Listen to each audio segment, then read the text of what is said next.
Good evening, Celeste. Can you hear me?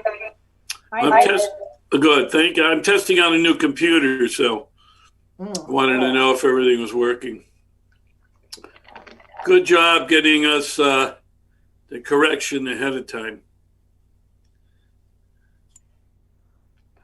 Yep.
Evening, Kathy. Hi, David. Are you happier now than you were a couple days ago? You betcha. I sure am. Very proud of everybody involved. Really, really proud. A lot of work It's a great to be day. done. Yeah.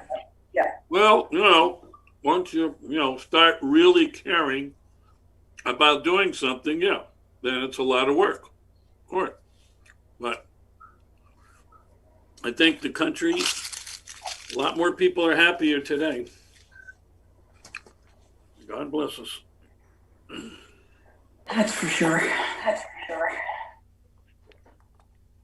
Can you guys hear me all right? I'm getting something. We're getting an echo, Kathy. How about now? No echo. Oh.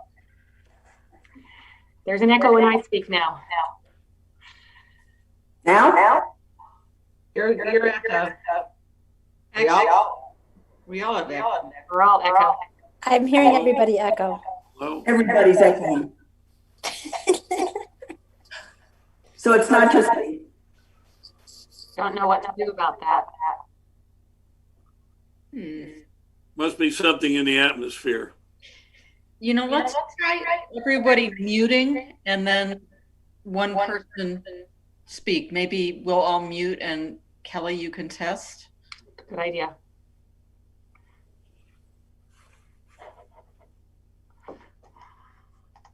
Celeste, can you mute? There we go. How's that? No echo? Still kind of odd, but okay. Yeah, it works. Definitely better. So I think we're going to have to stay muted and talk one at a time, which we're supposed to do anyway. So It'll just force us.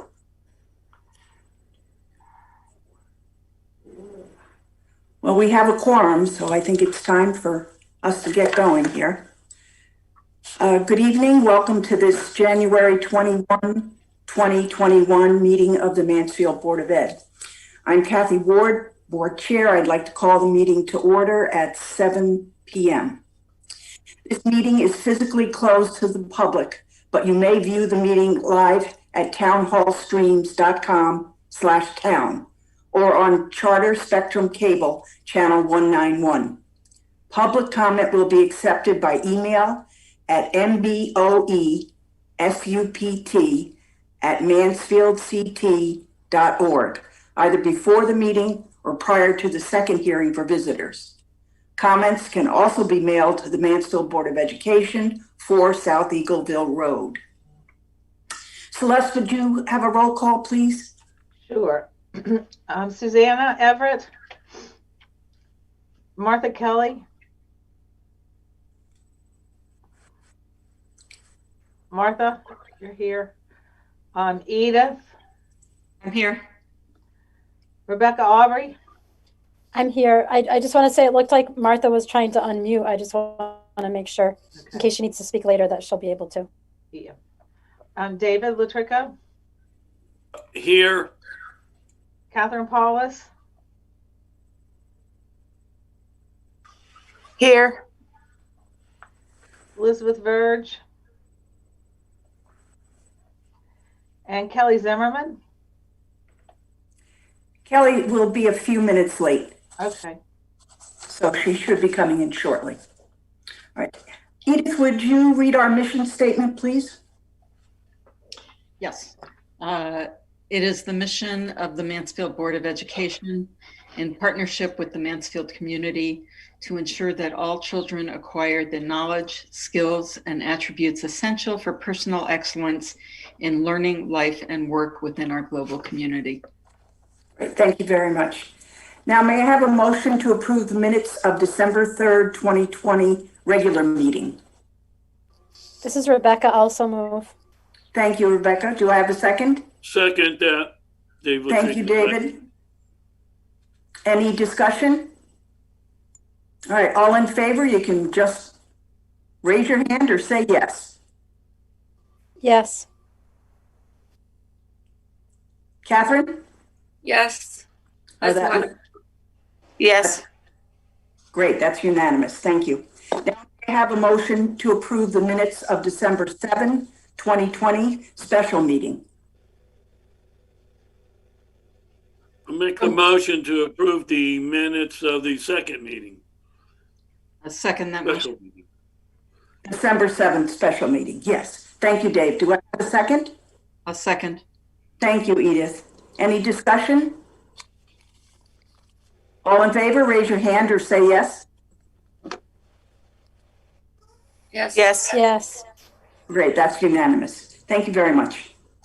That brings us to our first hearing for visitors. Celeste, have we received any email or written comments?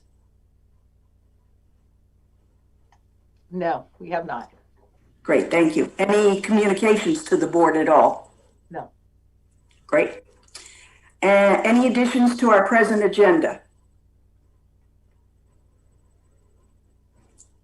All right, that brings us to committee reports. Kelly Zimmerman. Hi. So the personnel, I'm correct, right?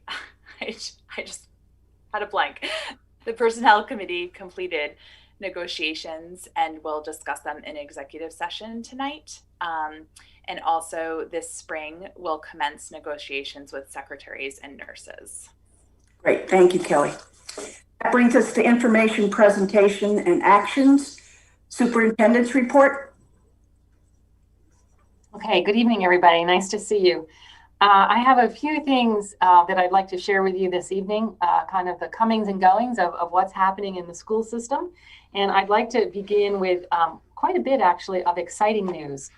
The first thing that I'd like to report publicly, I know I've shared this with some of you, is that Lauren Rodriguez, principal of Southeast School, was recently named by the NEAG School of Education Alumni Board as their recipient of their Outstanding Administrator for 2021, and she will be honored at a virtual dinner or virtual ceremony to occur in March, and we give our congratulations to Lauren, well-deserved.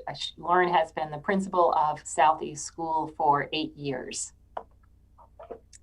I'd also like to share with you some achievements of our students. We've had several in the last couple of weeks. Nina Way, who last year as a 5th grader created a poster for the Connecticut Fire Poster Contest, was recognized recently as the winner in her category. And her poster, I'm going to hang it up, show it to you here. Her poster is now the August visual on the annual fire prevention calendar. It's a calendar that's distributed by firefighters across the state, often when they visit school groups. And so it's great to have a Mansfield student represented within that calendar. We also learned that Kayla Lynn, who is a 7th grader, is the winner of Senator Chris Murphy's MLK Day essay contest. She is the middle school winner for the 2nd Congressional District, and she was recently recognized by Senator Murphy. And her essay is on his website and has been published in a few other places as well. It's very well done. I'd be happy to send you a link to it. You bet. And finally, our grade 4 students who are in the remote learning program have been working with their teacher, Madison Corlett, on passion projects. Where is it? They continue to look for ways to bring joy to Mansfield. And they've come up with a very unique project. They developed this project in collaboration with the Mansfield Downtown Partnership, and they are seeking funds through a GoFundMe campaign to raise money to purchase gift cards from local merchants to give to essential workers from Wyndham Hospital. And they are about halfway through their $5,000 goal. And they were recognized today by the Hartford Courant. And in the Hartford Courant's community supplement, they are the cover story. So congratulations to our 4th grade students for that achievement as well. So some really nice things to get us started in the new calendar year. A couple of other quick updates for you. We also learned a little while ago that we were the recipient of an E3 grant. That's a federal grant that was applied for by an organization that I've done some work for in the past called Insight Education. They're an educational consulting company that works across the country. And they included us in their bid for this grant, which will be used to support our work in equity, recruiting teachers of color, and supporting effective instructional practices. It's a 2-year grant. During those 2 years, we will have the resources of the trainers and personnel from Insight Education.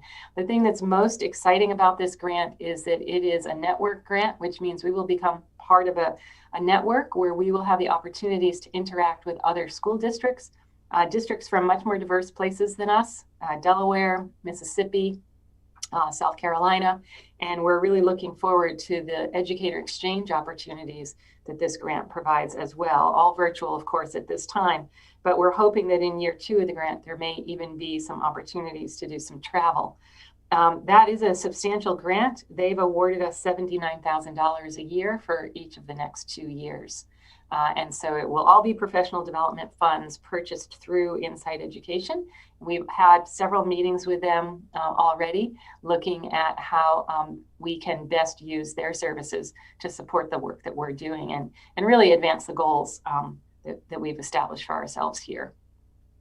And the last thing I wanted to mention this evening is to give you a brief COVID-19 update. You all saw my communication to families, not only yesterday, but with great frequency over the last 3 weeks, unfortunately, because I say unfortunately, because every time we have a case of COVID, I've made a commitment to make sure that the public knows that we've had a positive case within our school community without divulging any personal information about who has become infected, but it allows parents and staff to monitor their own health in better ways and raise their awareness of what's happening. As I said, I've had to communicate quite a bit over the last 3 weeks, and as you know, yesterday, out of caution and due to the impact of the number of cases that we'd seen at Goodwin School, we decided that we would move Goodwin School to remote learning for the next 10 days. They will return back to school on Monday, February 1st. I do want you to know that all of these decisions are made with lots of consultation with Eastern Highland Health District, and I would just like to express publicly my appreciation to Rob Miller at Eastern Highland Health for the amount of time and attention and care that he has shown us throughout this pandemic. And I feel very fortunate that we have such good support in our health district as we work our way through this pandemic. I'll also mention that the number of cases in Mansfield itself has been significantly greater since the holidays than previous to the holidays. And I do think that it is the amount of virus within the community that's having such an impact on our schools, not through anyone's fault. I don't want that to be what you're hearing from me, but it does mean that we all have to be extra vigilant. And when things aren't safe, we need to recognize that and pull back. And that's what we did this week. I spoke with Peter Dart this afternoon. The move to remote learning went very well. He said they had very good attendance this morning. Teachers were all online by 9 a.m. We had spent some time back in early November prepping teachers for needing to move to remote. They've been doing things with students to make sure that students continue to remain comfortable with our online learning platforms. And so students should have easily logged on this morning and gotten right to work with teachers. I know teachers were very busy last night. When you learn at 3 o'clock in the afternoon that you have to be online the next day at 9, it's not quite like turning on a light switch, but they had done a lot of preparation. And so our gratitude to the staff at Goodwin School for making this such a seamless transition today. So let me just stop and see if you have any questions or comments about any of that.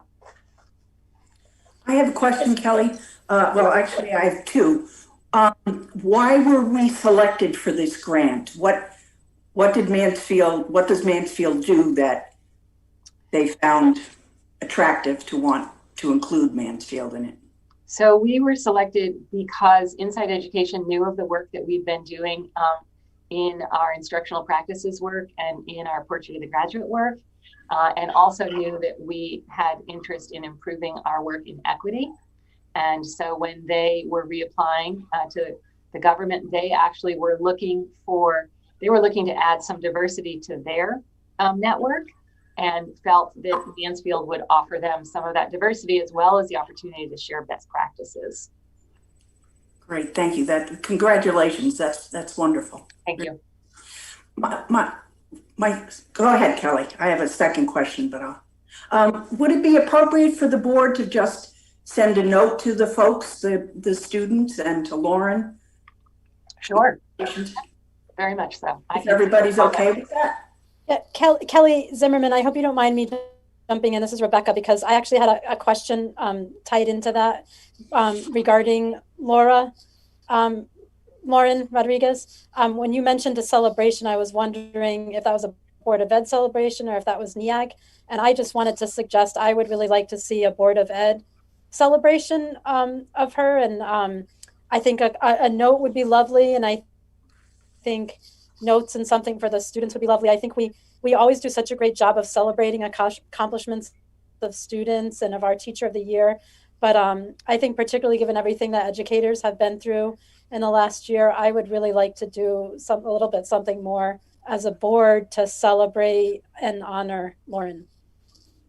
So I think that's a great idea. And just so you're all aware, the celebration at NEAG will be a two-part celebration. The NEAG Alumni Board there were, I think, 6 awardees in different categories.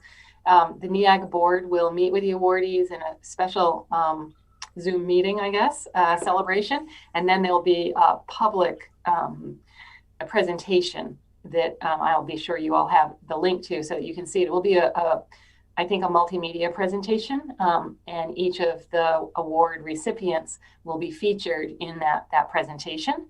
But if you'd also like to do something with the board, I'd be happy to schedule that. I think that's a great idea. How does everyone else feel? Thumbs up? Cool. Great, thank you. Anyone have any other questions, comments? Oh, Kelly, I forgot about you. Sorry. Go ahead. That's okay. Similar sentiments. Congratulations to Lauren for that. I also think it's just awesome that our remote learners are coming together on such a meaningful project and they're bonding together over this. I've actually heard from a couple of parents in the class whose kids are just so thrilled to be a part of this. And I love that there's such a mindful and meaningful project being given. There's so much education that can be happening remotely, and I really applaud them doing that. And then I also just wanted to thank you, Kelly, for your transparency with COVID and for taking the steps with closing Goodwin. As an educator myself, I think that everyone is, staff and teachers are concerned about making sure that we're feeling like we're protected and safe. And I think you've done a really nice job of looking at everything big picture. And now that there's been a reason to move to this, I just think it's really nice. It feels like a really good partnership with working together with the school and educators and community, just to make sure that we are putting health and education on equal terms. So thank you. Thank you. Susanna?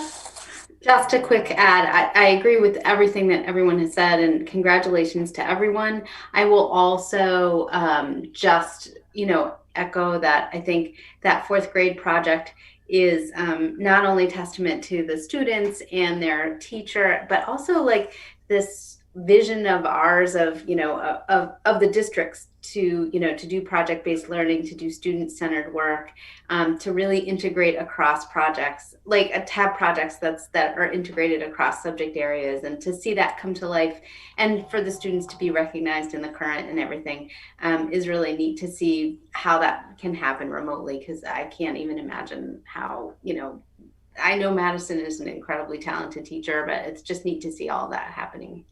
Thank you. Sure. Anyone else? Okay, thank you for that, Kelly. Now we can move on to the update on the middle school roof project. Yes. So we are still awaiting the final approval of the application that was submitted in September.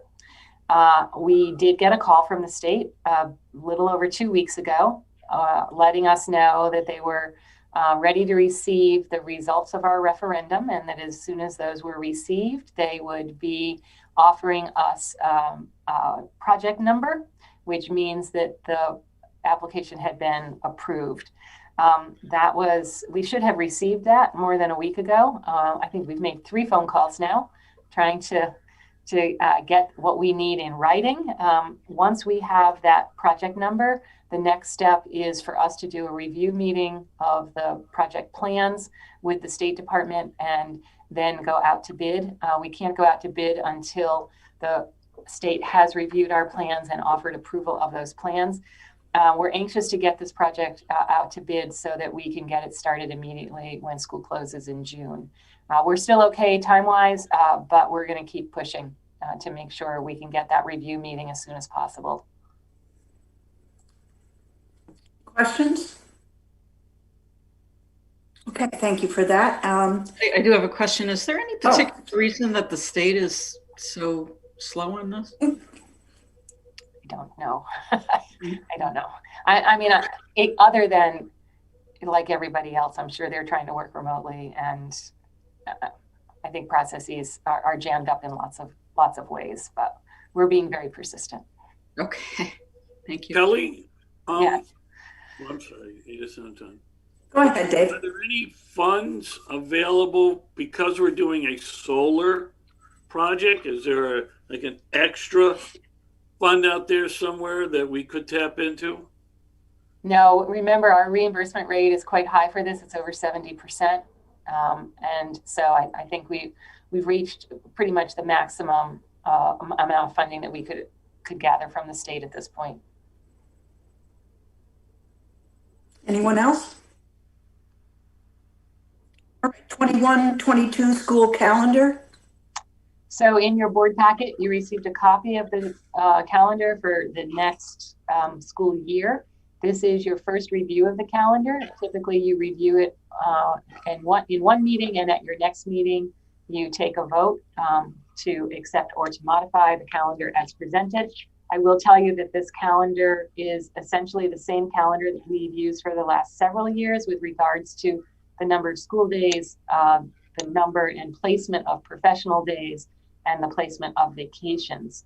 One thing that you may remember is that this year the state allowed us to reduce our number of student days in favor of more professional days before the school year started to help us with reopening.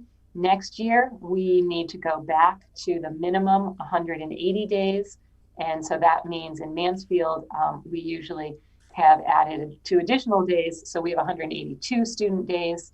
And so this calendar goes back to the number of days that we're used to. Kelly? Does anyone have any questions on this?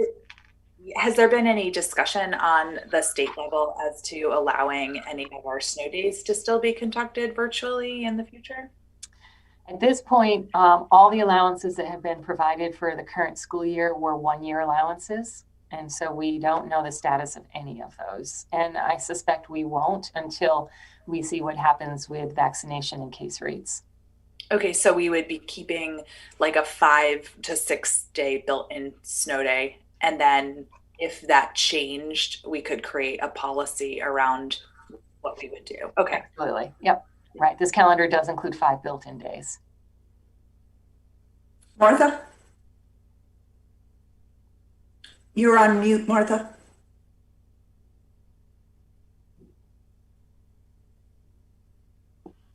No, I'm all right now. A question is similar to what Kelly Zimmerman, who follows that line. Is there any way we can advocate for that? To if we have a snow day to do remote learning, or is that going on in the state to advocate for that? You certainly can advocate through the state board. As it turned out, despite the fact that there's legislation that requires 180 days, when the state board reviewed it, they found that they were able to make an allowance for remote days. Now, I don't know if that allowance was only because of the emergency situation that we're in, or if the state board is even able to do that in the future, because it is legislated that we will have 180 days. So it could be that it requires an act of the legislature. And my guess is that the state board will need to examine that question first. The other thing I want to remind you of is that the informal feedback that I gathered prior to us making any revisions to our calendar suggested that people didn't want to give up all their snow days, that there was something to be said for giving children the opportunity to just go out and play in the snow. And for people to, I guess, enjoy that unexpected break once in a while. And I will tell you that snowstorm we had in December was probably the most fun snow day that many of us have had in a long time. And I would have been disappointed myself if we were doing remote learning on that day. I do think there is a need, maybe not 11 snow days like we had a few years ago, but to keep a couple of snow days, I think is a healthy thing. What I'm thinking about is if it's going to be another 11, right. Like we could build in a handful, 2 or 3 or something, but then when it gets over that, maybe we could consider if legislatively this works out, you could do half days. Yeah, release the kids at 1 o'clock. At least you don't you don't end up with 11 snow days or 7 or whatever like that. But it's walking. Makes people, the kids are done at 1 o'clock, they can go out and play in the snow. But on the other hand, it's easier for us to do our calendar. Yes. We're not playing around with the end of the year as much. Thank you. I agree with you, Martha. And I do think it's going to be something the state board and the legislature legislators together are going to have to look at. So the school calendar will come up again on your February board meeting. And at that time, you'll be asked to make a motion to accept or to amend the calendar as presented. One more question. In February 18th, it says Certified Staff Professional Day. The other ones, and also the 22nd, it says that the other ones say Certified Non-Certified. So we have two different kinds, or am I reading that correctly? Yes, our non-certified staff work fewer days than our certified staff, and so we designate some professional days for non-certified, and there are other professional days that they're off. Okay, so there are 3 certified only days. Mm-hmm. I'm seeing. All right, thank you. Yep. All right. Anyone else comments on the school calendar? And that brings us to 21-22 proposed budget. Okay, here we go. Here. First off, one of the challenges this year without being in person with you is how to get you your budget books. So we will be having them carriered to your homes tomorrow. So typically we pass the budget books out at the conclusion of my presentation. And this year, you will not get them this evening, but you will get them tomorrow. They should arrive sometime, I would imagine, about midday, depending upon when our courier, I should say, is available to bring them to you. At that time, we will include in the book a copy of these slides so that you have these to refer back to as well.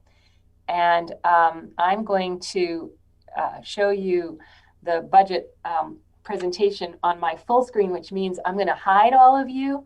So if you have a question along the way, please just speak up because I'm not going to see your hand. And with that, I'll get started. So 21-22 budget. I will just remind you that all of our work begins with keeping our mission in mind. We're always focused on everything we do, ensuring that we get the outcomes that we've identified for ourselves and that we are staying true to our core beliefs and making sure that we're able to continuously enact those core beliefs.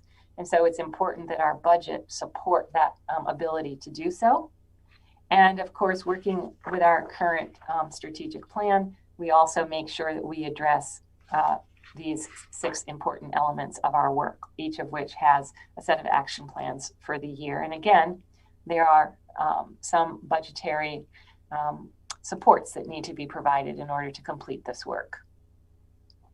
So with that as the backdrop, I also want to share with you that the budgets that we've had in the past several years have allowed us to accomplish quite a number of things.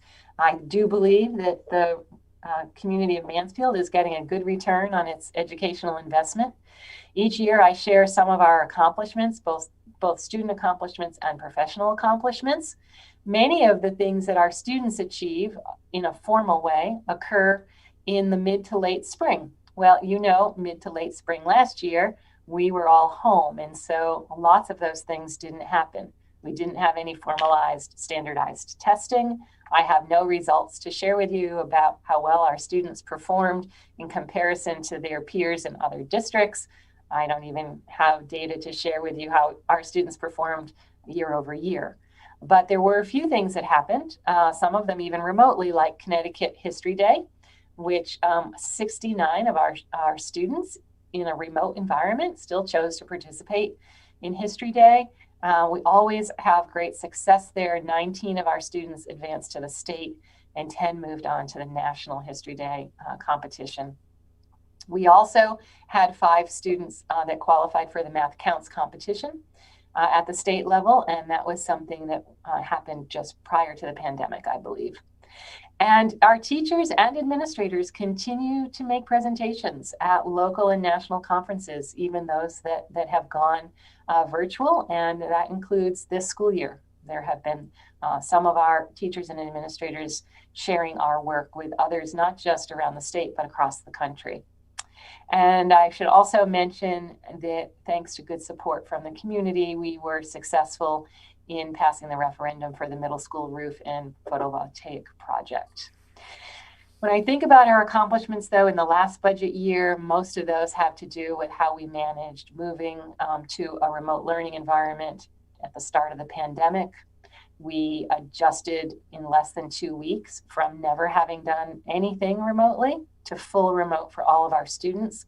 We made sure that every student in K to 8 had one-to-one technology.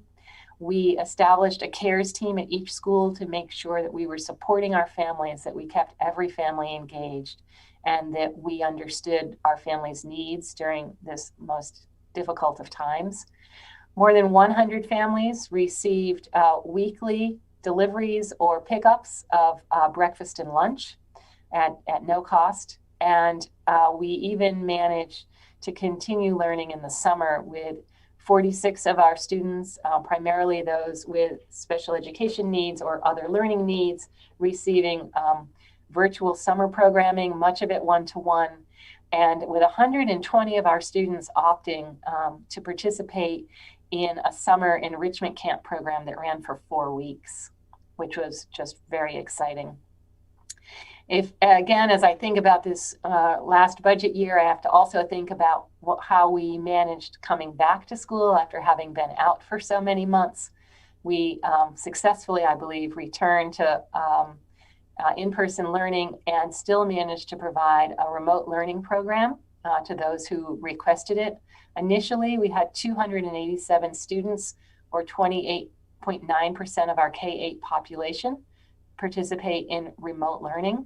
We ran a full remote and continue to run a full remote learning program while also running a full in-person program and still a hybrid program for students in grades 7 and 8. The number of students in remote learning has continued to decline. In fact, I learned this week of even more students that are choosing to come back to school, to in-person learning. We are down from 28.9% to 22.5% of our K-8 students, or about 221 of them. So it's been a different year, and how we think of our accomplishments even has changed. I don't take these accomplishments lightly. None of this would have been possible without the really wonderful work that's gone on for several years in this district, the commitment of our administrators and our teachers and paraeducators, and in fact, every member of our staff, our IT people, our food service people, our custodial people. They have all really risen to the challenge. And fortunately, we've had the budget funds to support the work that we've needed to do. There's Kelly, much. Go ahead. This is Rebecca Aubrey. I just had a question. I was waiting for the right moment to interrupt, and it's okay if this isn't. No, this is fine. But you can take a drink of water while I talk. There you Thanks. go. While I was just curious, as you were talking about this, how typically this is a presentation, like as you mentioned, of standardized testing and how we've done and growth and how we've done in relation to other districts. And it made me realize that other districts are also in this boat where there isn't a lot of standardized data to report out. And I was just curious, as you were talking, if the state has come up with any ways to systematically measure other data like student engagement in distance learning, some of the social emotional learning that's been a big focus from the state this year. I was just curious if they've come up with any systematic way to measure that and to do kind of cross-district comparisons. And if you don't have an answer for that now, that's okay, but you just made me think of that question. I do have an answer, and I'd be happy to give you more details about it at some point, but the short answer is that they are measuring engagement through attendance. They created a very defined definition of what attending in a remote or hybrid environment means. We've always had a definition for what attendance means in person. Actually, there's a certain amount of time that a student needs to be in school in order to be considered in person. But they are publishing those data disaggregated by the model of schooling, the student demographics, such as free and reduced lunch and students with special needs. And you can gather data, I believe, for individual districts, and they're updating it weekly. And all of that is on the public site called EdSite. They're also listing on that site the schooling model that every district is using. And again, it's updated weekly. They also, though, are expecting to administer state assessments this spring, at least at this time. That's what we've been told. I do want you to know that we are continuing with all of our local assessments. And so there are still ways that we're measuring students. It's just that we don't have the comparative normative data to share this year. Thank you. You're welcome. So the other thing that we always think about as we put a budget together is what needs to happen next. What are our moves in the immediate future? And this slide shows you some of the things that we're hoping to accomplish as we move into the 21-22 school year. We have worked really hard, as you know, with our curriculum work. We met with all of our curriculum leaders just this week again to kind of get that work back up and running. We had taken a break this fall because we needed to focus, frankly, on getting kids back to school. But there's a lot of excitement on the part of teachers to return to this work. And I really mean that. There really was excitement this week. It was great to see. We know that it's time for us to revise our grading and report card practices. And we started some of that work last spring, and we'd like to continue that into next year. We also have continued with our equity work. We have a professional development day coming up on February 12th, where we'll be doing some more of that work. And we have, as you heard with the opportunity with the grant, a lot of ideas for the future, including hiring a more diverse workforce. And of course, we need to really begin in earnest making the detailed preparations next year for the opening of our new elementary school. And that will certainly take a lot of attention. So I also want to thank you for budgets that have supported this work in the past. This chart shows you budgets over the last 10 years, including the increase or even last year decrease year over year. We've been very fortunate that I believe we've been able to act in a fiscally responsible way while still meeting the mission and goals of our work. So where does that bring us this year? This year's budget is especially challenging. It's especially challenging because of what we've been experiencing with educating in a pandemic. And I'm going to share with you, I'm going to ask you to bear with me for a few minutes, because I want to share with you in a little more detail some of what we've had to do this year that has used budget funds to ensure that we are meeting the health and safety and learning needs of students. And the reason this budget was hard to put together is because I have to put this budget together with the expectation that we are going to need to continue this next year. The reason I say that is that despite the fact that there is more and more vaccine being made available, we know that children will be the last people to be vaccinated. And at this time, most policies are allowing for voluntary vaccination. And I don't want to get into that debate this evening. But if I had a crystal ball to look into, I would tell you that we will likely be returning to school in September with many of the mitigating strategies that we're using now. And what I don't know is, as was asked before, like about remote learning on snow days, I don't know which of the emergency allowances that have been in place this year will continue next year. Will the state still allow remote learning? Will they allow families to select remote learning?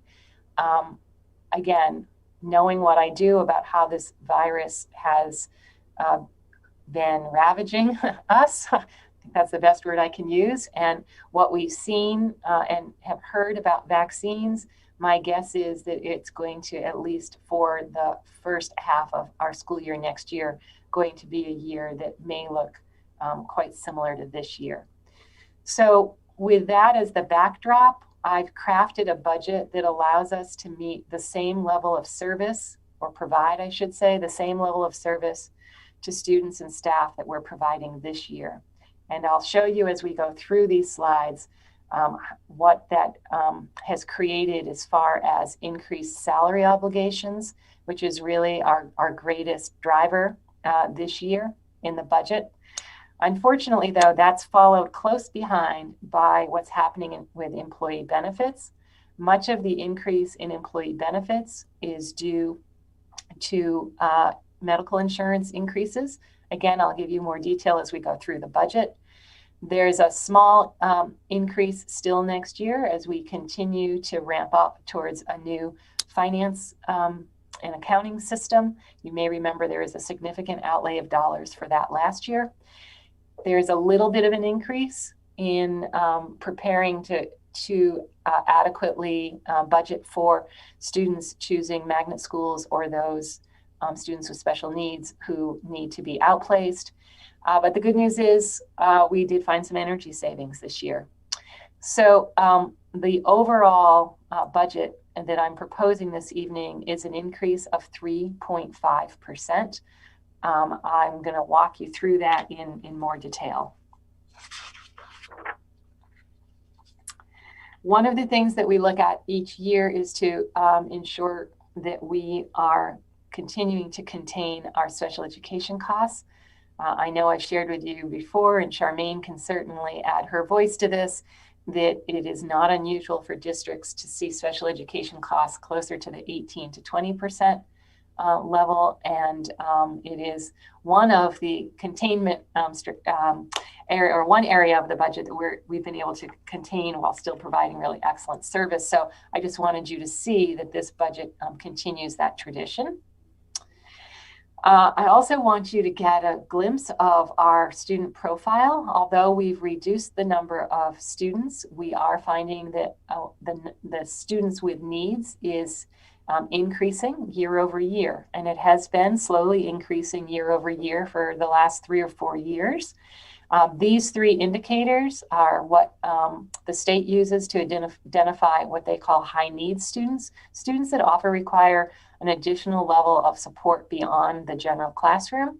We are now up to 30% of our students qualifying for free and reduced price meals, 14% of our students receiving special education services, and 4% who are identified as English language learners. We have maintained class size, and I'm proud of that. In fact, you'll see that we've even made some reductions in some of our schools, reducing down to just 1 class at a grade level, really trying to be responsive to enrollment, but staying within the board's class size guidelines. So when it comes to staffing, the first thing I want to do is give you a picture and help build some understanding of what has happened this year.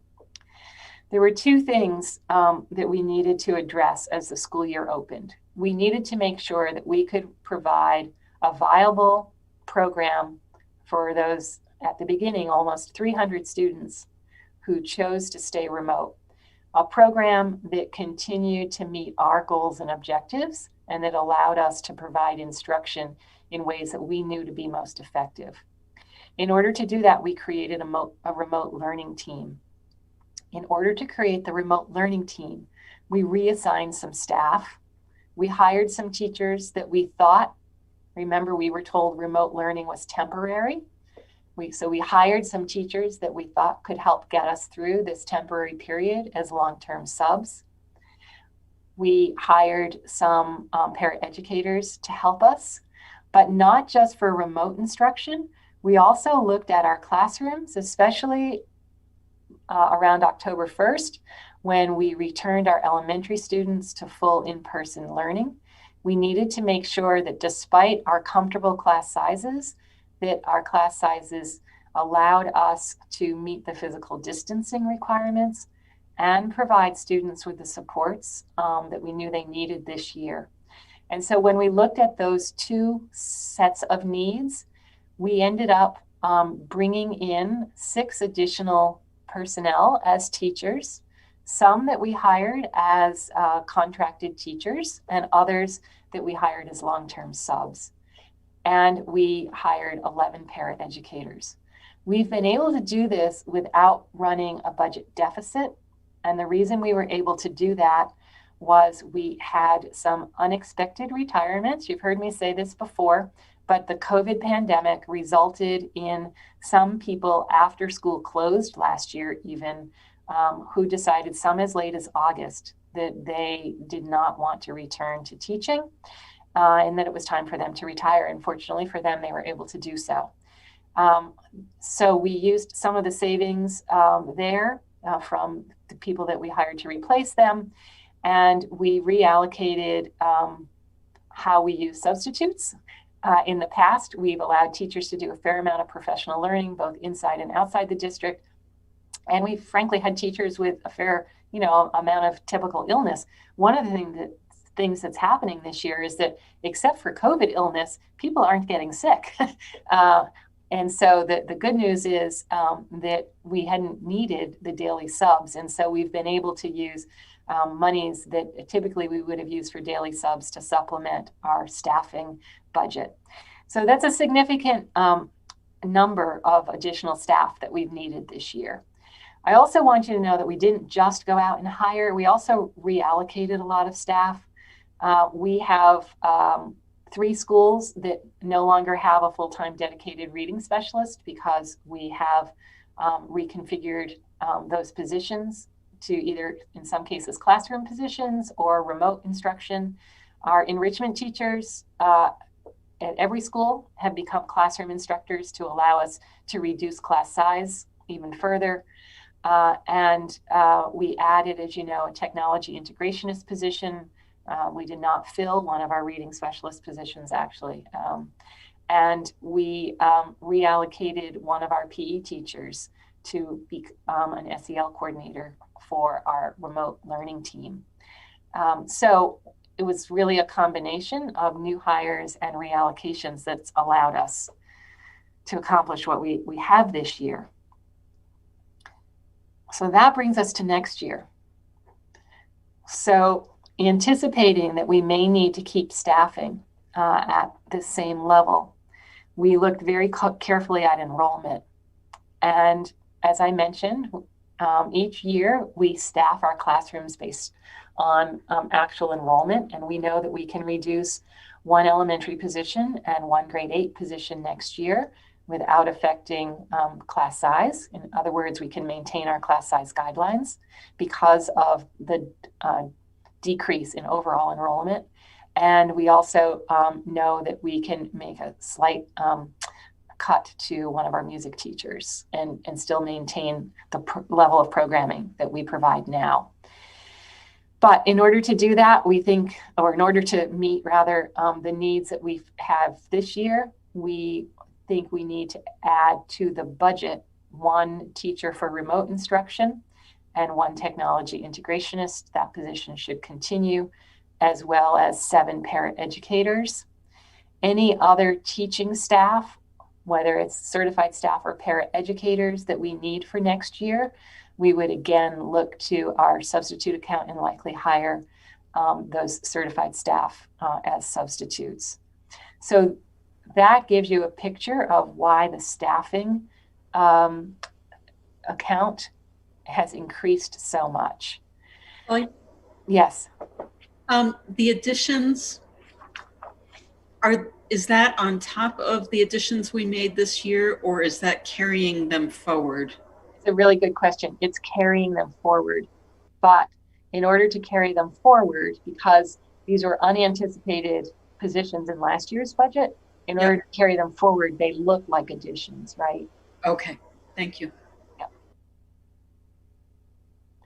I will say to you that if we were not staffing for COVID or for a pandemic, we were not staffing for a pandemic, you would see a fairly sizable reduction in the staffing account because these positions here wouldn't be in that account. And we would be realizing more of the savings that came from those retirements that we had last year, as well as the savings from these reductions. Instead, what we're doing is sort of reallocating the money of the savings from last year into these positions. Kelly, this is Rebecca Aubrey. Kelly, I have a quick questions. Oh, go ahead, Rebecca. Sorry. I'll ask them both, but you can, answer them separately. My first question is, I've kind of been a Pollyanna through this whole thing, and I have a really hard time thinking we're still going to be in remote instruction in the fall. I have probably a hard time accepting that, but I totally get why it's good to plan.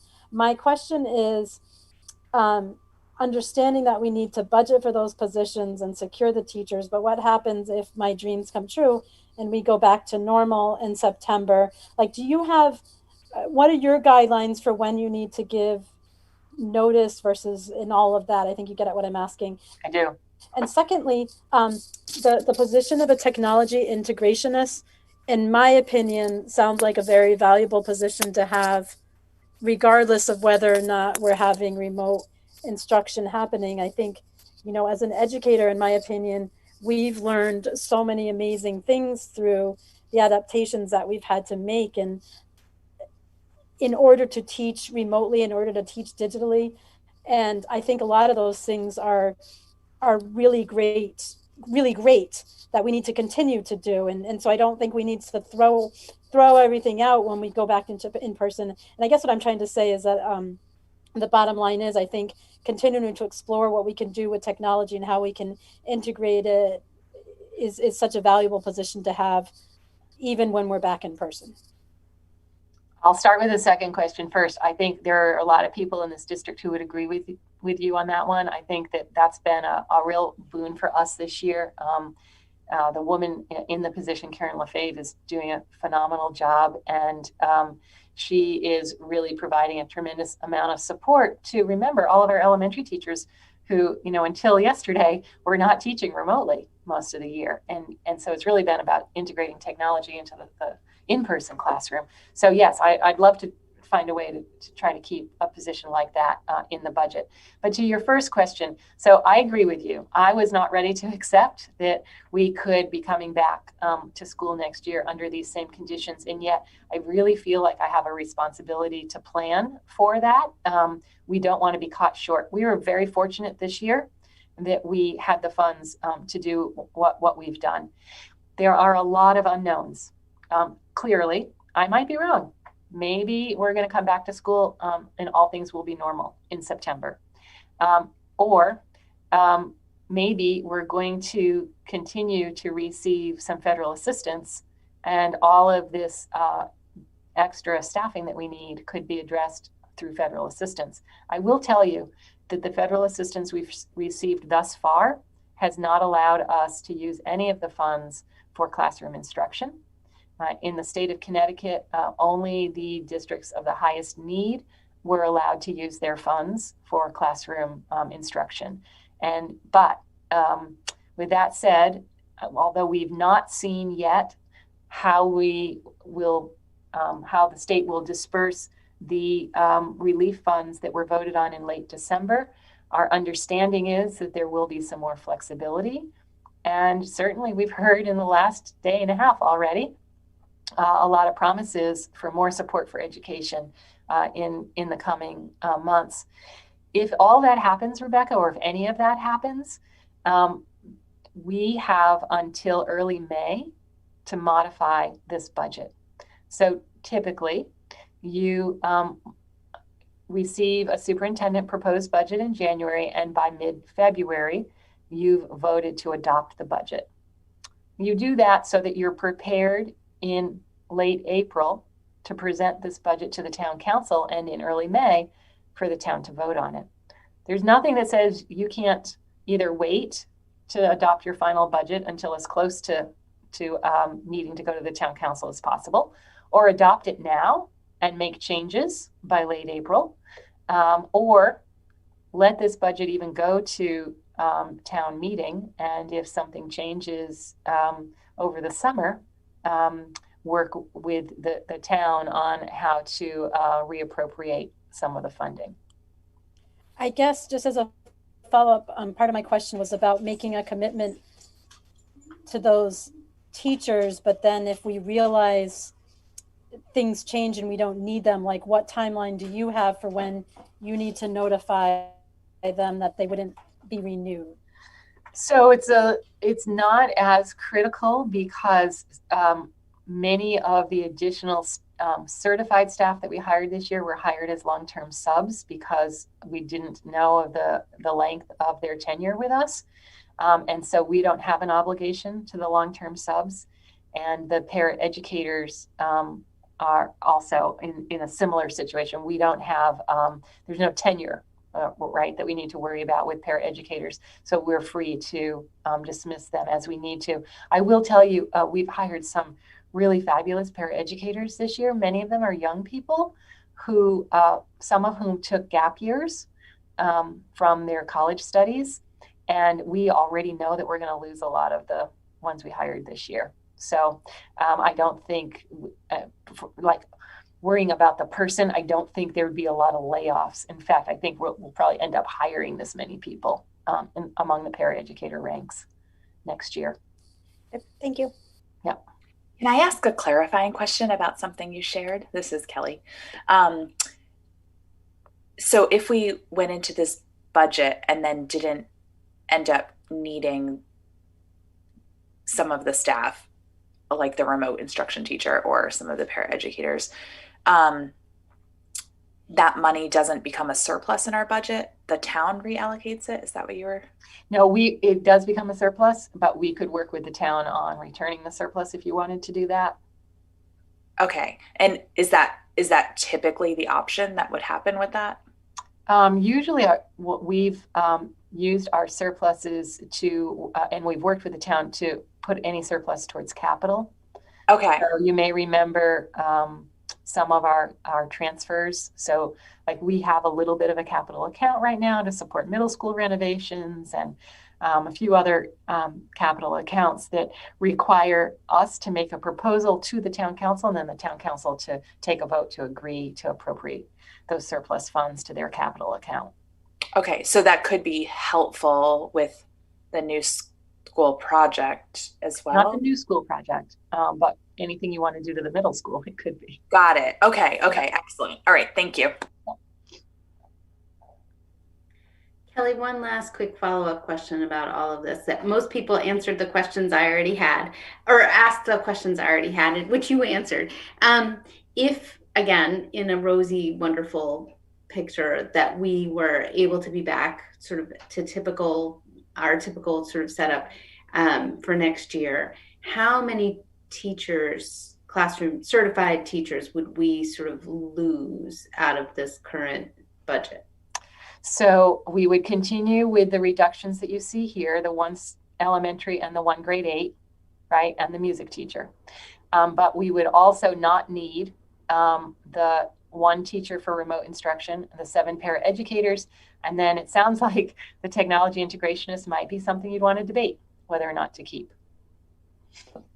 I was putting my thumb up for keeping, yes. I think I completely agree with everyone else. So that's what we lose. Okay, the 1 teacher for remote instruction and 7 paraeducators. Thank you. I'm sorry, that should be clear, but I was confused by the prior slide. I know this has been a very complicated personnel puzzle this year. Very, very complicated, and it took me a week to figure out how to share it with you. So I'll give you a little more detail about the implications of this staffing as we go through each of the areas of the budget. There's just one other thing I wanted to mention before I do that, and that is that we also will continue to make capital fund requests as we have each year in the last many years. The town council has been generous in allowing us to use capital funds annually to support technology. Boy, were we lucky, because as I mentioned, we were ready to move to remote in ways that a lot of districts were not. also to continue some maintenance. You'll get a full accounting of where we are with our facilities work from Alan Corson during your second budget workshop. And I think you will be very pleased to see how much we have accomplished over the last 4 years, but we'd like to keep that work going.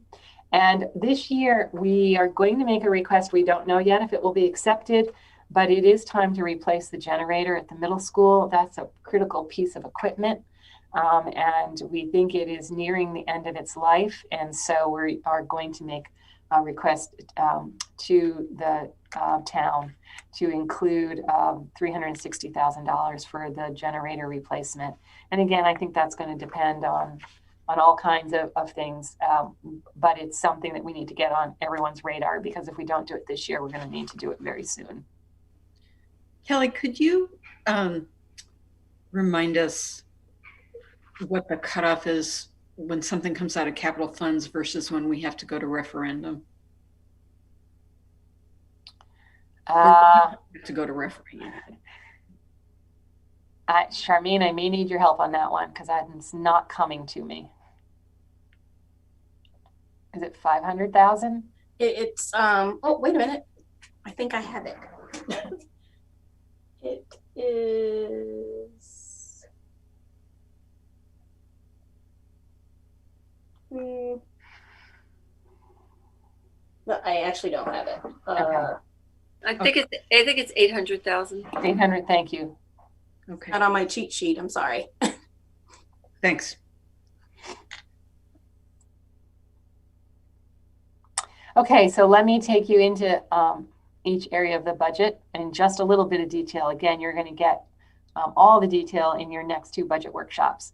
But let's look at the salary account first.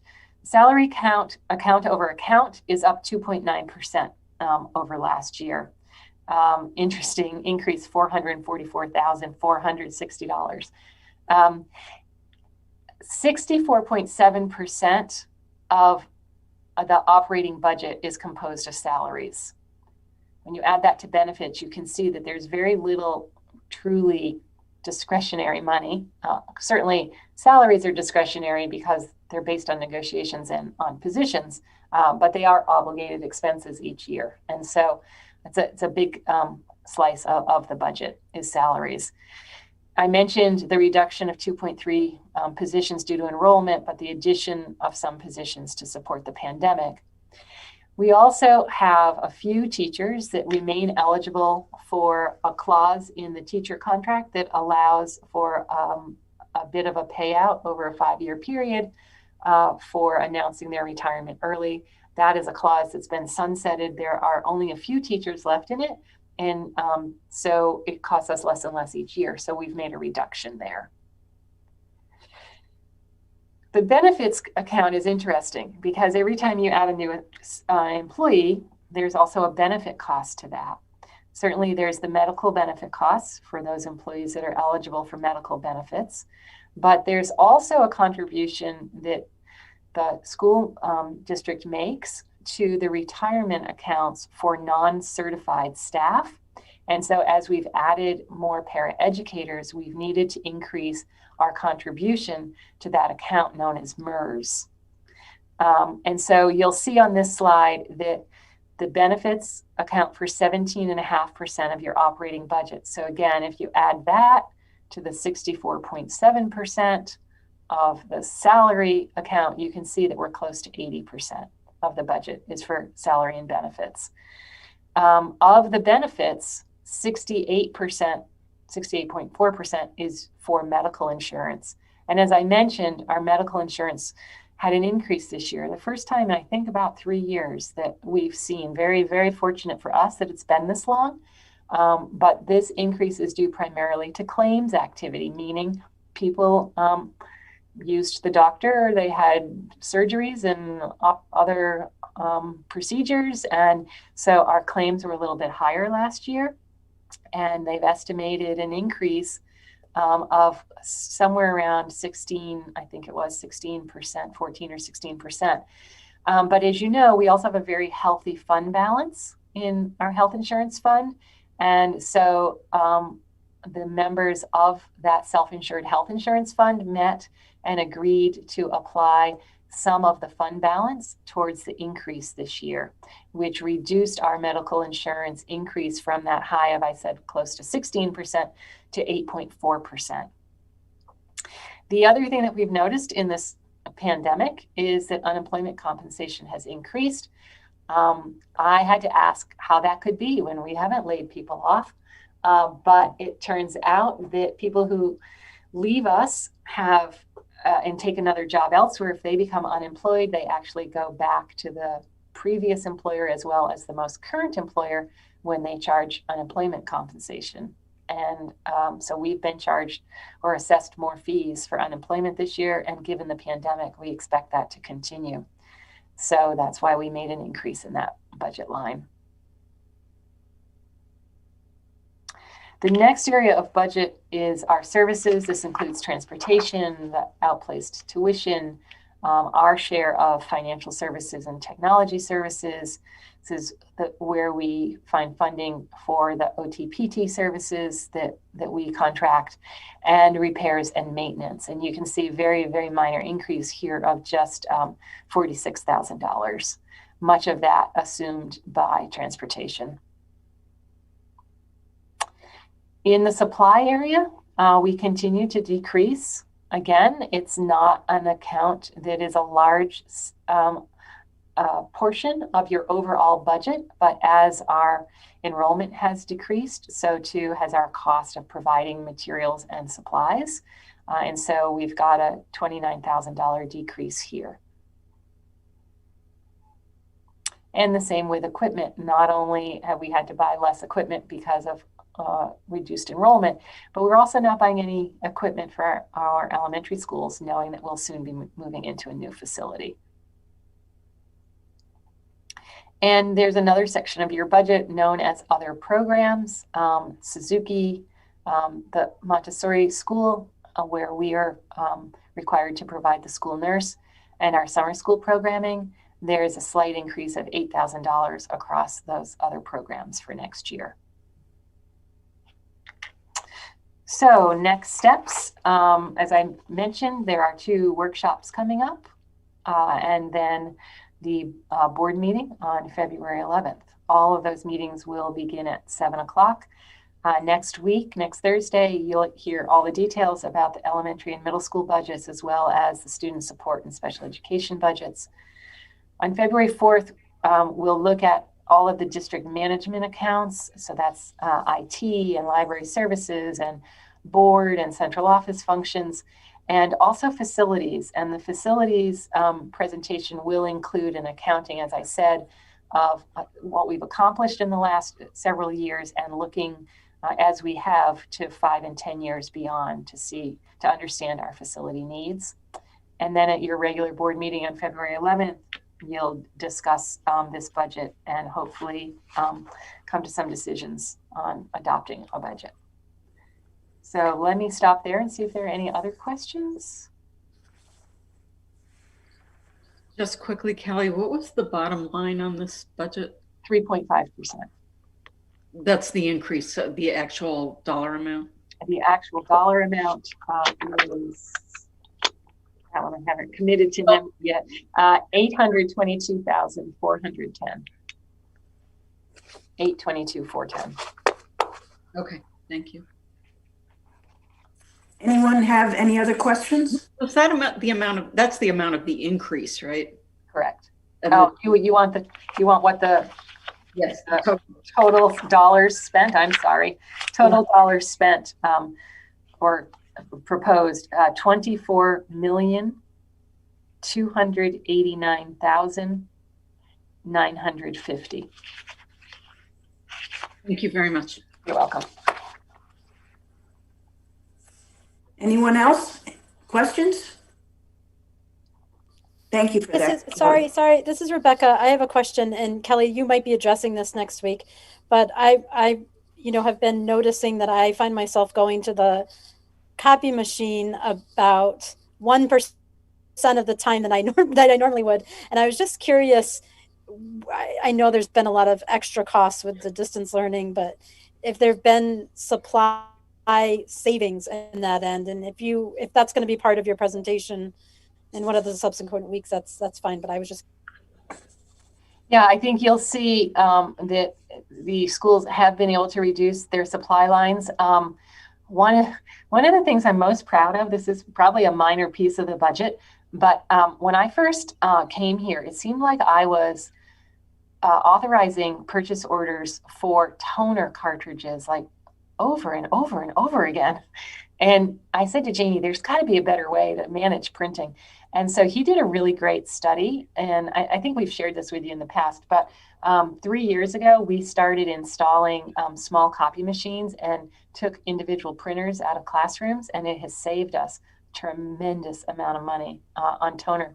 And as we've designed the new school, we've identified all the locations where these small copy machines are going to be so that we can continue to provide print materials to kids and teachers, within close access without having to do printers in every classroom. But you can ask the principals that question, Rebecca. I think they will tell you that they are using, to some degree, fewer supplies, and yet for those 200 plus students who are home, we're providing a lot of supplies. Supplies in math manipulatives, books for reading at home. We sent home hundreds of books last spring. We didn't get hundreds back. Well, we got some hundreds, but not as many hundred as we lent out. So we have had some additional costs there. I'm just going to chime in this isn't really a question, but just a statement to that, in looking at our budget and the proposed budget and sort of thinking through, it just, again, highlights and underlines the fact that we're running two different, or 5 schools right now, right? So a whole extra school that we're running basically with our remote learners, and it's just remarkable. And again, a shout out. Or just underlining all the amazing work that everyone has done to make that successful for students and their families. But we've basically added a school to our budget, which is really kind of remarkable in lots of ways. Yeah. So I would like to give Charmaine an opportunity, and let's see, Charmaine, I forgot to give you screen sharing. So I'm going to give you screen sharing because I know you have some things that you're going to want to put up, but I also can advance the slides for you if you want to use those. You do? Okay. And she's just going to give you a quick overview of how to read your budget book when you receive it. This is information you've seen before. But I'll let you take it away, Charmaine. Good evening. So if you could move on to the next slide for me, please. So the budget development process really starts in November. I was, being new to the town and the district, it was like the very last day of November, but it generally starts in November when we start the process. So I just, since we were giving out shout outs, I want to give out shout out to Kelly and the respective administrators who pretty much have this exercise down pat. So they're disciplined, and I was super grateful for that, especially coming in off the street and not having to struggle. And sometimes you have to do that with administrators who don't necessarily understand the process. So they've been conditioned well by Kelly and my predecessor. So I'm super grateful for that. So I'll just kind of walk you through the process. Like I said, it starts typically in November, and folks start looking at their year-to-date spending. They examine the expenditures year to date and the past couple of years. So they look back at what they've actually done across each of the schools and their respective departments. And at that point, self-reflection, they decide if they can figure out what reductions they can do on their own before they bring that conversation to the superintendent and the finance department. So as they go through that exercise, continue through with some realignment of accounts if they discover that something has been applied incorrectly or it's not really reflective of what they thought the account structure was, then we try and work all that tinkering out, if you will, so that we can have a clean starting point before we bring this to you all for your review. Then there's a review of the actual and projected enrollment. And then, Kelly talked at length about sort of the exercise associated with the staffing proposal. I'll say that was a labor of love on so many levels because of wanting to be really judicious and responsible in some of the decisions, and not only associated with the students, but also with the staff, as you all discussed earlier. Kelly, can you move to the next one? So I'm sorry? I can. Oh, thank you. So the budget process, again, kicks off. There's a meeting to distribute the instructions and the worksheets. The worksheets are developed by the finance department, and they were given, we put something together for folks to be able to sort of plunk in the information that they want to without having to worry about sort of the high math. And these respective worksheets have their own algorithms so that they can see as they make changes how those changes impact their respective individual budgets and those individual account lines. So administrators go through the exercise with their respective staff to prepare their narratives and the requested budget. Then they bring it to the first review process. And again, not to keep, blowing sunshine Kelly's way, but she has a whole exercise in place with folks to justify their, requests for funding. So they are really presenting and advocating for what they need. And again, the staff was very conscientious, I would say, and really weren't asking for fluff at all. And anything that was a concern or a question mark for myself or for Kelly, we asked and pushed back and challenged, and they defended what they actually needed. And then that's what is the foundation for the initial superintendent's budget.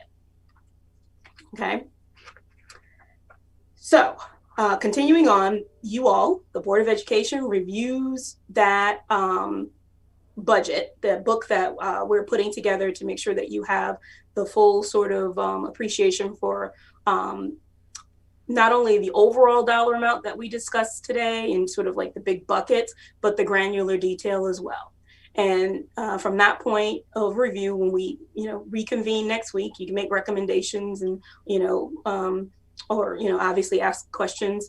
And I would submit that once you have the opportunity to digest all of the pages in the budget book, that, I would really encourage you all to sort of just send all your questions to Celeste. And that way she can, pull them all together for me and give me the opportunity to do the proper due diligence. Because if it's rooted in some history, that's going to require me to do a little research. And I want to be as supportive and, on next Thursday as possible with providing answers and guidance. So if I could ask you all to do that, that would be super helpful, and I'd be very grateful for that. Because otherwise I won't be able to be as responsive to your questions and inquiry. After you all get to a point where you are comfortable, the board can adopt the budget, and then it moves on to the next phase for the town manager and is included in the proposed budget to the town council. So this front end exercise is taking place now, and as well as the initial phases of the town of Mansfield's budget. So it's concurrent. So so once you all have come to a position where you're super comfortable, I think at some point in the discussion in Kelly's section of this presentation, you all were talking about, kind of where we are is when, that we can actually present a budget to the town, a recommendation for a budget to the town at the end of this process in the next couple of weeks, and then decide that, some new information has arisen, and maybe you want to adjust that budget my recommendation is if you're going to adjust it down versus trying to add more to that budget. I think you can imagine that might be a little tougher lift. On the town side, there's also some significant expenditures and increases as well in order to keep the town running during this pandemic. So there's some pain points there as well. So, but if you decide at whatever point before we go to the town meeting that there needs to be some sort of adjustment, the blessing is you got the same finance director. So, we just work through the process together, and I make sure that it gets to the town. And so at that point, the town council, once they make their changes, reviews, recommendations on the manager's proposed budget or your budget, then hopefully they will adopt the budget based off of the bottom line. Town council adopts budget for the presentation to the voters. And then, we continue on that path. So that's the process. And the next slide speaks to kind of sort of a primer, if you will, on how you kind of look at your budget book, or at least the account structure in the budget book. I'm not sure of how comfortable people are. So I feel like this is it's a good slide to keep in the superintendent's deck, because it's a nice reminder of how to look at the budget. I took the opportunity to just go into the files that actually make up the pages of your budget book and do some little color coding so that you all can understand the respective parts, to put it into context so you can really kind of appreciate the drivers. So I'm assuming she just gave me opportunity to share.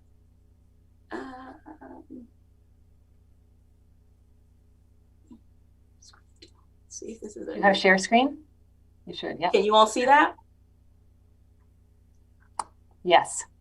So you see like a Fund 112? Yes. Okay. So in your the presentation, and when you get your budget book, you will see an account structure, and there's a ton of numbers. Each number is a code. It's a part of a code, the account code, and this is an opportunity for you to kind of sort of disaggregate, if you will, the budget, so you can see what things are causing the driver. So on this particular page, I believe this is the, what is this? This is the district management's budget. And so I'm entitled it "Do Not Use," so Celeste doesn't freak out that I went in and messed with her items. But this is again just for as an exemplar, so that you can see what's what. The fund is 112. That is the general fund for the Board of Education. Okay. The next sort of piece of or segment, if you will, because we look at accounts based off of segments. The next segment is what is called program or activity. In your budget book, it might be called subject. Okay, but that is the larger bottom line area right here. So this is your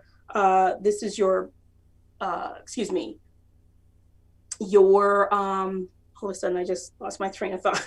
This is your program and activity, I'm sorry, or your subject category when you look at the book, because we try and put it in layman's terms so that it's straightforward. So when you go through and look at the respective pages in the book, you will see general instruction, you will see computer education, you will see curriculum development, and you will see that based off of kind of whatever section of the book that you're looking at. Then there's something that's super critical called an object. This identifies kind of like the type of expense. And this is where the coding gets to be super important. This is how we are able to report back to the state. It's not just budget for budget purposes. It is also how we are able to report to the state how money that's been appropriated for boards of education are being used in those respective districts. So in this yellow section, you will see these respective 51001. Anything that has like a 5-1 is associated with, I like to call human beings, meaning it's a salary of some sort for someone who is an actual employee of the district. Okay, so these are the cost of salaries associated with general instruction for this particular segment of the budget.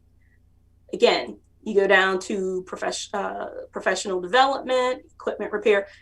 It pretty much lays it out. And if you look at a 52210 in this section or any other page of the book, it's going to be the same professional development, if that makes sense. So when you get the full summary of the budget and you look at the budget summary and you know, we do summary, when you look at the quarterly returns or the quarterly financial statements, it will show you summary by object, which are these items in yellow, and summary by activity, which are these items in orange, so that you can see how money is being spent and compare over year over year, and kind of how money was spent on these particular areas. Location is location. So it's either central office, or it's the respective schools and things like that. So that's how you're able to sort of really get a sense for how money is being spent. And I will say, having my first opportunity to participate in the Board of Ed's budget book, it is nicely laid out. It's pretty straightforward, yet gives a lot of detail. So, are there any questions regarding these? Again, this is an exemplar, and it's not even the full sheet because I couldn't fit the whole thing, but I really wanted to make sure that you all could see it.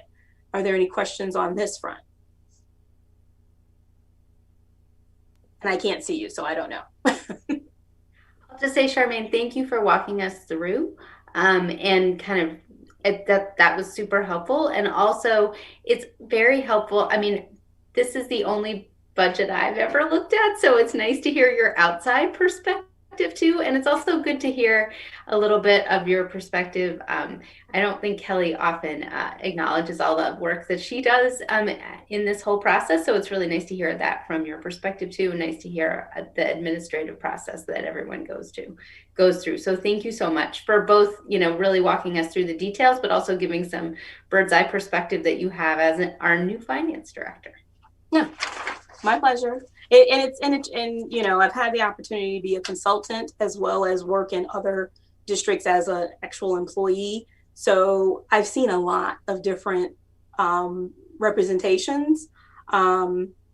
So I am grateful to have the first budget that I'm working on kind of look like this and be laid out this way, because it made it super easy for me to kind of slot in to do the 10-finger lift when necessary, because I can figure it out. I could read and understand exactly and be able to splice and dice without challenges. It seems like a lot at the naked eye, but if you know what the codes mean, all of a sudden you are a ninja in this review. So I'll stop sharing that. And then there's only just sort of like, just sort of the budget book, which I have last year's budget book because I need to do some studying to prepare for this year. And in essence, it's a great communication device. It was an exceptional tool for me. Again, walking off the street, being able to review that over the summer before I started, because it gave me context when I'm starting to do your quarterly financials.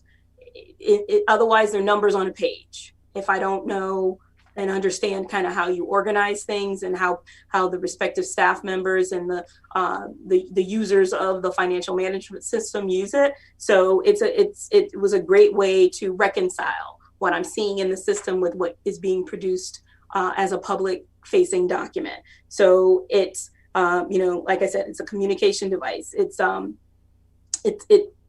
It speaks to the policy and the financial management and operation and it's just a great source of information. And so what you'll see when you get the book are general, the general buckets of information are, so there's a narrative discussion of budget as a whole, and multiple folks have contributed to that. Kelly has contributed to that, the respective administrators, I've contributed to it as well. So those are the pieces that can give sort of context and meat around the numbers. And again, the way MBOE represents this information, or presents this information, is you got a chunk of the budget related to the narrative right there for you to see. So you're not trying to scroll through multiple pages of, hundreds and hundreds and hundreds of accounts. So again, you also get your broad goals. You'll get your enrollment and staffing summaries in there as well. So you don't have to just rely on her presentation. You'll get the budget in brief with significant features. These are the things that I partner with Kelly on to contribute based off of what I know that's sort of like the overhead costs that are outside of what education does. So I can contribute to that. And I can also look back year over year to give a sense for kind of how things have shifted. Revenues and tax rate, that's a 5-year forecast. We're still working on that. That should be completed, and we can provide that to you. Again, that's a projection. So you all, if you're familiar with how the exercise goes, it's when the rubber meets the road. All the asks of MBOE, all the asks of Region 19 as it relates to a portion of Mansfield, the town of Mansfield and the residents of the town of Mansfield, and all the asks of the town, as well as the ancillary agencies that the town also has sort of a financial stake in, such as the health district, if you will. So once those numbers start moving around, that 5-year forecast, again, it's just a guidepost, just like your Prouder reports for your enrollment numbers and so on and so forth, but it will move as more things come and go out of the approved budget by the town council. So, and again, your budget summaries by object, program, and location. And, we just looked at what I call my Skittle bag of colors on my spreadsheet to sort of I identify. And if you need additional guidance on that, you can just, let me know. And, but I think that sheet, if Kelly, if you can go back one, that little grid in her presentation that is going to accompany your budget pages, super helpful. It's sort of the cheat sheet on putting things into context. So if you leverage that with the respective pages in the budget book, then you'll be fully able to understand kind of how the money is flowing.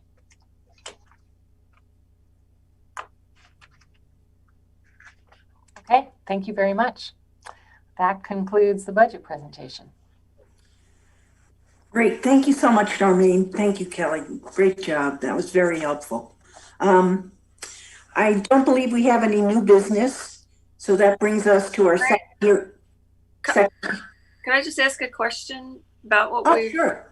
gone over? Okay, thank you. And this isn't something we would know immediately, but maybe this could be assembled at some point. I can't remember if we've had any COVID-related grants to date. And then the other thing is, are there potential rounds? I thought I understood that something's being held by the state and hasn't been distributed yet. So I'm unclear about that. And then there is a hint that there might be some more, but that's all up in the air. I know nobody can go to the bank with that yet. So have we had any grants? I can't remember. If the state is holding money now, withholding money, and hasn't been distributed yet, and then we do maybe, which nobody knows, but anyway, we might have another round of grants. And then the other thing is, Kelly mentioned some ideas of potential extension dates and how we can frame this beyond May, and how this can work. Just some ideas. That's all. I know it's nebulous as all get out, but just some ideas like that. Thank you. I can give you a quick rundown. We've received some funding to cover cleaning supplies as well as custodial overtime, and anything to do with health and safety.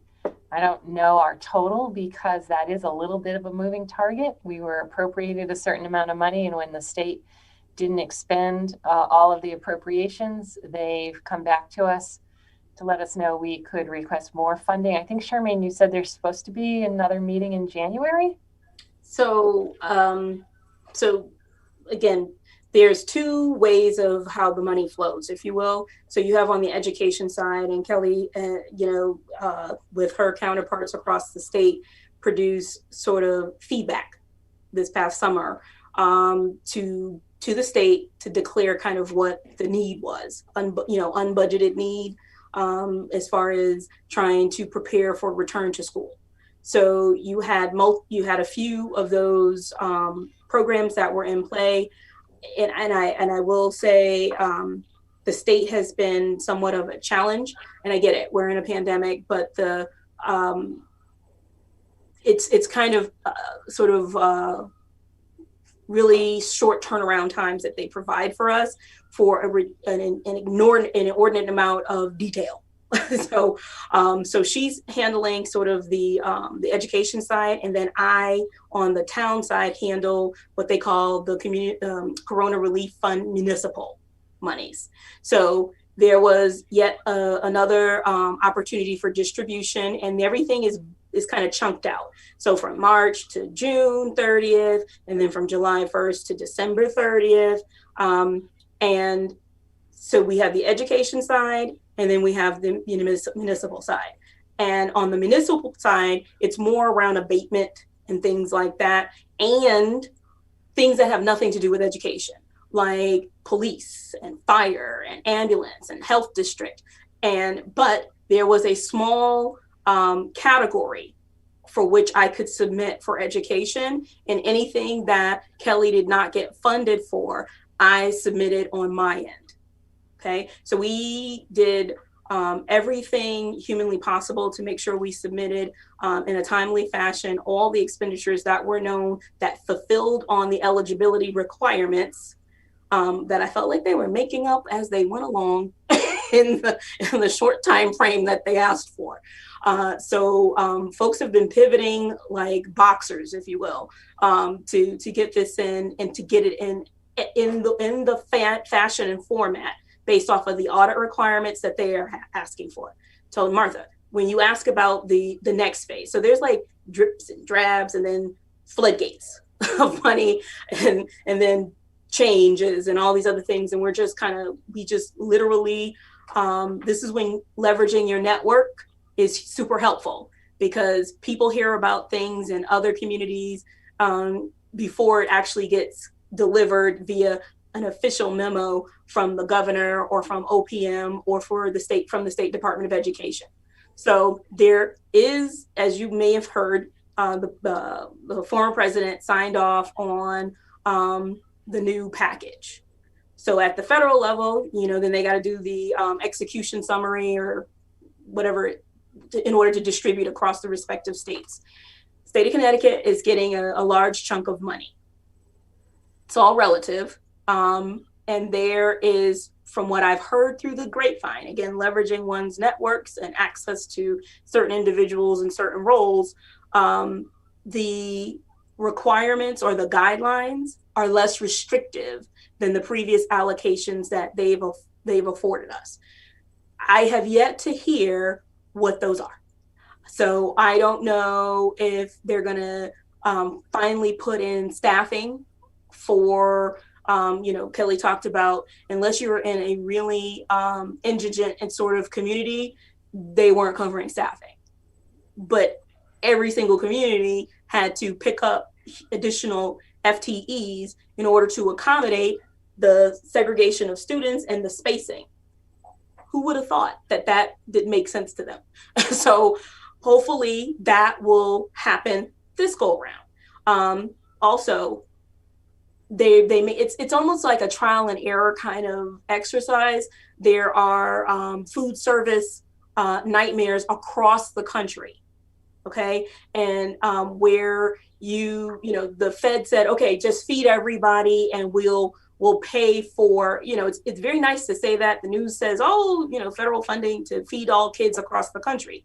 The problem is the Fed only pays for the actual food, the meal, not even the supplies, but the meal. They don't pay for the staff, nor do they pay for any of the other supplies that go into producing that meal. So it's not magic. So the ask from my counterparts is, hello, can you help me out with staffing levels? Because 9 times out of 10, the food service department is, it's outside of your general fund. And it is self-funded, so to speak, from the standpoint of whatever child nutrition grants you get and the sale of actual like catering or food products to to kids who are not free and reduced, it's, and to staff. Nobody's eating in the cafeteria for the most part. So that needs to be, and I don't have a problem with annoying anybody. If you ask not, you receive not. So I'm asking, and I've been shot down, and I'm okay with it. But I figure I'm gonna, so when it came time to do the Corona Relief Fund on the municipal side, I didn't even tell Kelly, because I can look into the system and see what's going on. And I put those expenditures in, and they shot me down. But I tried.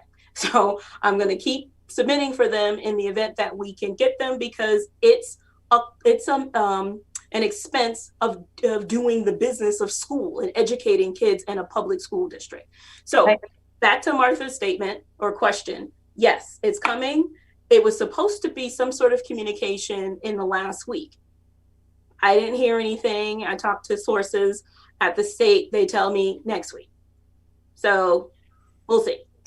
But there's supposed to be A, more money, B, substantial funding over and above kind of a more robust pool of funding for districts, and C, less restriction on how it's used.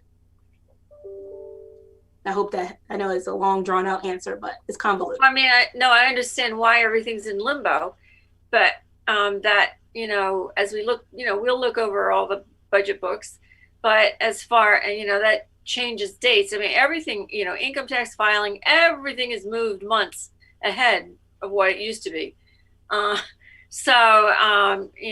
guess we just have to roll with it and see how it turns out. Nothing working with the government is ever efficient, or common sense kind of doesn't ring. So anyway, but I think you're right, Martha. We have our timeline that we have to stick by, but their timeline doesn't always help us. Right. It's tough to juggle it all. Yeah. Yeah. Any other questions? Okay. So, Celeste, did you receive any emails from the public? No, I did not. Okay, thank you. Any suggestion for future agenda items? Kelly? I actually have 2. One of them is from our conversation tonight when we were talking about technology. I think that it could be a really valuable conversation about if we're going to, what is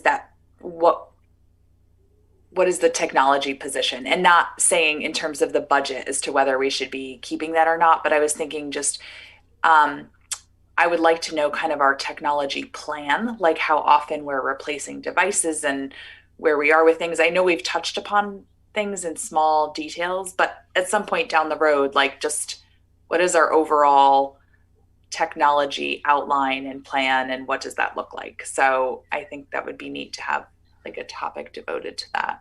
Can I make a suggestion, Kelly? I think that Jamie can probably run that past you as he shares his budget with you, because he Oh, okay. has a pretty well-defined replacement cycle, and our plan is 1-to-1, and we are. So it's all about keeping the replacement going. Okay, great. Yeah, I just feel like in terms of that position, that's also a really relevant topic with that.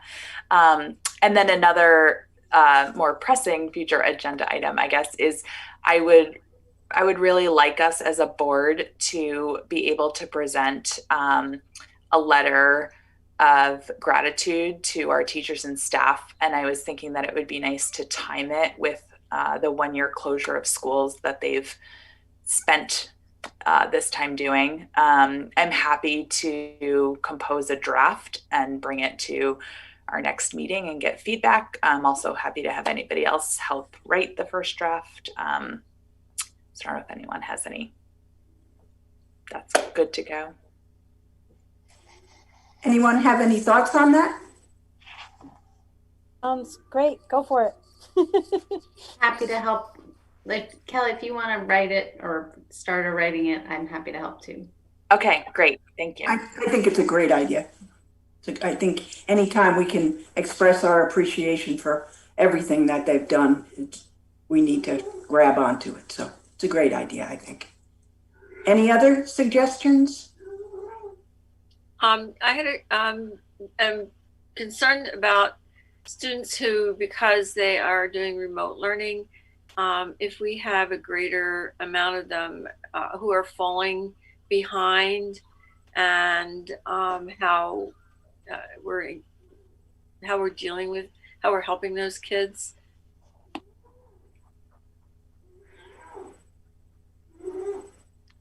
I can give you a short answer. We're helping them in many of the same ways that we are in our classrooms. So we have paraeducators and a reading specialist that are part of the remote team, and we provide one-on-one supports or small group supports to students regularly. And students on the remote team are provided the same assessments that we use in classrooms, including individualized assessments. So we're trying to keep things as common to what we're doing in the classroom as possible. I don't know if you're interested in more. I think more will come out, but I'm interested in, I'm concerned about, because there are a lot of different reasons why children aren't engaging, and it's difficult to there's no one reason. It's complex. Thank you. Can I, if you're going to do a topic on that, I think that it would be fascinating to see what your transition plan from remote students who've been remote this whole year is going to be to come back into the classroom in the fall. I know some students may have an easier time or harder time learning remotely. I know some kids learning remotely are doing really well academically as well. But that social transition back into the classroom, I think, is something we need to be mindful of moving into the next 2 years. Edith? I don't know if this is a future topic, but certainly at some point we probably need to discuss, or I'd like to know more about what you were just talking about, Kelly, the transition back to the classroom. Are we going to require people to be vaccinated to come back? And I don't expect an answer right now, but it's a question that should be on the table, I think. That's a policy decision. I think that there will be a lot of conversation about that. I do not know that the state is going to make that requirement for students or staff. At least that's the indication we're getting, is that there is not going to be any legislation on a requirement for vaccination. Could change, but that's what we've heard thus far. And keep in mind, this is Catherine speaking, keep in mind that the coronavirus is a type of flu, and we are not mandated to get a flu shot. And also, there are people who have allergies and will not be able to even get the shot.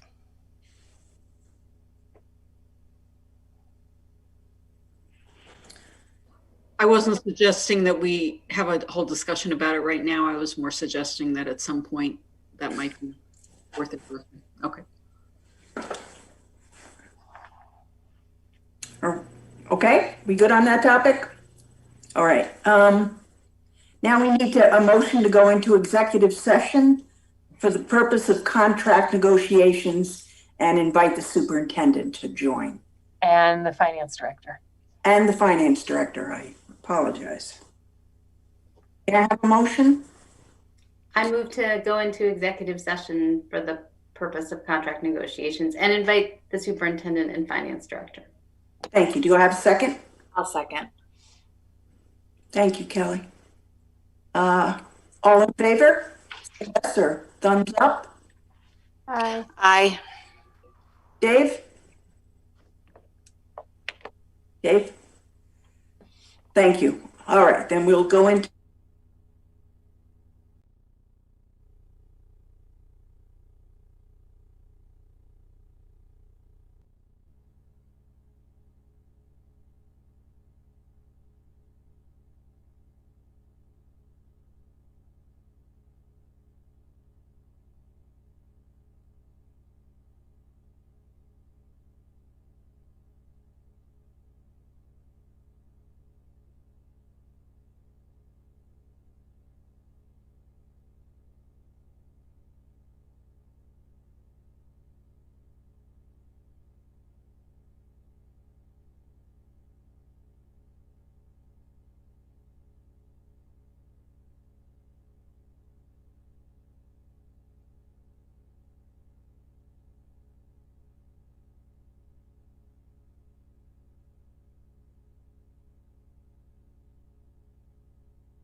Okay, we're back live.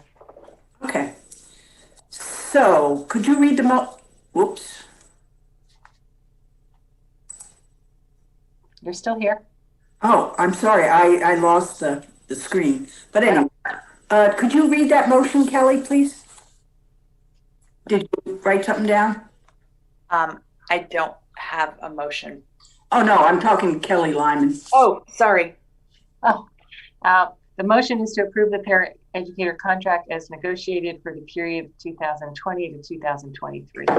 This is Rebecca. I'll also move. Thank you, Rebecca. Do we have a second? I'll second. Edith. Edith, thank you very much. Is there any further discussion? I can't see you, so. I would like to say one thing. I wish that all our contracts could be as easy as the contracts were this year. Right, we have really fabulous staff. We do. Well, thank you though to the personnel committee for all of your work on this. You guys are amazing also. I mean, it's a lot of work, and it's a two-way street. So thank you all so much. I think what was but they really did make it easy for us. They really did. They're so reasonable. Yep. All right, so we have a motion, we have a second. No further discussion? All in favor, raise your hand or say yes. Yes. Catherine says aye. All right, that's unanimous then. Thank you very much. Okay, I guess we can take a motion to adjourn. I'll move to adjourn. Thank you, Susanna. Edith will second. Second, all in favor, raise your hand or say yes. Aye. Aye. Yes, thank you very much. We're adjourned at 9:32. Thank you, Kelly, very, very much. Have a good night, everybody. Okay, I'll fax this to Celeste. Okay,